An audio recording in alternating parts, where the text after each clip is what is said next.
Welcome back to Global Pulse. Today, we're tackling a hypothetical but critically important scenario, a follow-up on the situation with the war in Iran. We'll be exploring when it might end, what the potential outcomes could be, and the long-term aftermath. Given the complexities of the region and the global interconnectedness, understanding potential scenarios, even in a hypothetical context, is crucial. The uncertainty surrounding timelines for such conflicts is immense, and that's precisely why a deep dive is necessary. Exactly. Today, we'll break down the current dynamics, explore potential end scenarios, attempt to forecast timelines, a notoriously difficult task, and then look at the immediate outcomes and the long-term aftermath. We'll be joined by our resident geopolitical analyst, Dr. Eris Thorne, to help us navigate this complex landscape. Eris, thanks for being here. Thank you for having me. It's a vital discussion, even if we're operating on a hypothetical premise. The implications of any such conflict in Iran would resonate globally. Eris, let's start with the why and who. In this hypothetical scenario, what are the key actors and their underlying motivations that are fueling this conflict? We'd likely see a complex web of internal factions vying for power, potentially exacerbated by external state and non-state actors with their own strategic interests. Motivations could range from ideological struggles and resource control to regional dominance and the desire to destabilize rivals. The internal political landscape is often fractured, and external interference can easily amplify existing tensions. And where would the fighting typically be concentrated? What are the major fronts we might anticipate? Historically, conflicts in such regions often see fighting concentrated in urban centers due to population density and strategic importance. Border regions would also be key, especially if neighboring states are involved. Infrastructure hubs like ports, airfields, and major transportation routes would become targets. Recent developments, if any, would dictate specific flashpoints, but we'd expect a mix of conventional and potentially asymmetric warfare. The role of international involvement often acts as a significant amplifier or de-escalator.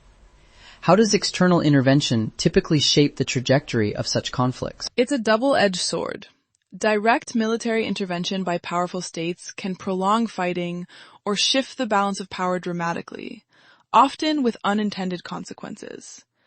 Diplomatic pressure, sanctions, or humanitarian aid can also influence the conflict, sometimes pushing parties towards negotiation, other times hardening their resolve. The economic and humanitarian factors are inextricably linked. A struggling economy and a devastated populace can fuel further unrest or create desperation, making any resolution even more challenging. Given these complex dynamics, Eris, what are the potential scenarios for how this hypothetical conflict might end? We generally see three main pathways. First, a negotiated settlement. This would involve significant concessions from all sides, likely facilitated by external mediators. The obstacles are immense: deep-seated mistrust, competing interests, and the difficulty of achieving a lasting agreement that satisfies all parties. What about a military victory? A military victory for one side is always a possibility, but often the most destructive. It implies one faction or its external backers possesses overwhelming superiority. The implications could be a brutal consolidation of power, followed by significant repression or a protracted insurgency. It rarely leads to lasting peace. And the third scenario? The third is a protracted stalemate. This is perhaps the most common outcome in complex multi-actor conflicts. It's a long-term, low-intensity conflict where no side can achieve a decisive victory, but fighting continues intermittently, causing ongoing suffering and instability. External mediation efforts are crucial in all these scenarios, but their effectiveness depends heavily on the willingness of the warring parties to engage and the international community's unified commitment. This brings us to the million-dollar question. When? Eris, how difficult is it to predict the end of a war, especially one with so many variables? It's notoriously difficult, bordering on impossible to give a precise timeline. Wars are dynamic. They're influenced by unpredictable events, shifts in political will, the availability of resources for fighting, and crucially, the level of international pressure or support. What looks like a stalemate today could erupt into a decisive phase tomorrow, or vice versa. Can we draw parallels to historical conflicts? Are there any indicators we can look for? We can look at conflicts with similar characteristics. For instance, proxy wars, internal civil wars with external involvement, or those driven by ethnic or sectarian divides. The length of those conflicts can provide a range, but each situation is unique. Factors like the economic endurance of the belligerents, the morale of their forces, and the level of civilian support or opposition all play a role. Expert opinions vary widely, often suggesting ranges rather than definitive dates, months, years, or even decades for protracted conflicts. Assuming the fighting does cease, even temporarily, what does the immediate post-conflict landscape look like? It's often a period of immense fragility. There can be power vacuums if a government collapses, leading to widespread insecurity and potential for further localized violence or crime. The humanitarian crisis would be paramount. Massive displacement of people, urgent needs for food, water, shelter, and medical care, and the daunting task of beginning reconstruction in devastated areas. And politically and economically?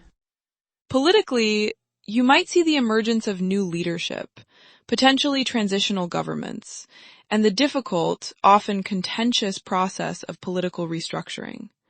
Transitional justice mechanisms, dealing with war crimes and accountability, would be crucial but highly complex. Economically, initial recovery efforts would focus on essential services, but trade disruptions, damaged infrastructure, and the need for massive international aid would characterize the landscape. It's a period of immense vulnerability and opportunity for both positive and negative developments. Looking beyond the immediate aftermath, what does the long-term future hold for a country emerging from such a conflict? The long-term aftermath is about rebuilding not just infrastructure, but society itself. Reconciliation and societal healing are paramount. Bridging the deep divides created or exacerbated by conflict is a generational task. Economically, it's about sustainable rebuilding and development, attracting investment, creating jobs, and diversifying the economy, which presents both opportunities and immense challenges, especially if the country is heavily indebted or sanctioned. And how does this conflict reshape Iran's place in the world? Geopolitically, Iran's regional and international standing would be profoundly altered. Depending on who wins or how the conflict resolves, it could emerge weakened and isolated, or perhaps with a new regional alignment. Its relationships with major global powers would be redefined. The legacy of the conflict, the human cost, the destruction, the political lessons learned, would shape its future trajectory, hopefully leading to greater stability, but always carrying the risk of future instability if underlying issues aren't addressed. This has been a sobering, though hypothetical, deep dive into a potential conflict in Iran. Eris, to summarize, what are the key takeaways we should hold on to? The overarching takeaway is the profound complexity and deep uncertainty surrounding any large-scale conflict.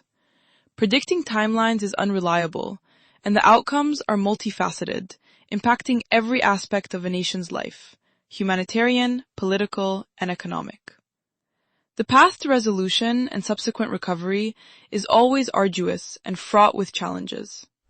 It underscores the importance of continued monitoring and analysis, even of hypothetical scenarios, to be prepared for potential realities. What are your final thoughts on the resilience of the people and the path to peace? The resilience of the Iranian people, like people in any nation enduring hardship, is often underestimated. They are the ones who bear the brunt of conflict and often lead the charge for peace and rebuilding. The path to peace requires not just the cessation of hostilities, but genuine commitment to addressing root causes, fostering reconciliation, and investing in a future where such devastation is not repeated. Thank you, Eris, for your insightful analysis. For our listeners, we encourage you to stay informed through reputable news sources and analysis from credible organizations. Understanding these complex geopolitical issues is the first step towards advocating for peace and stability. That's all for this episode of Global Pulse.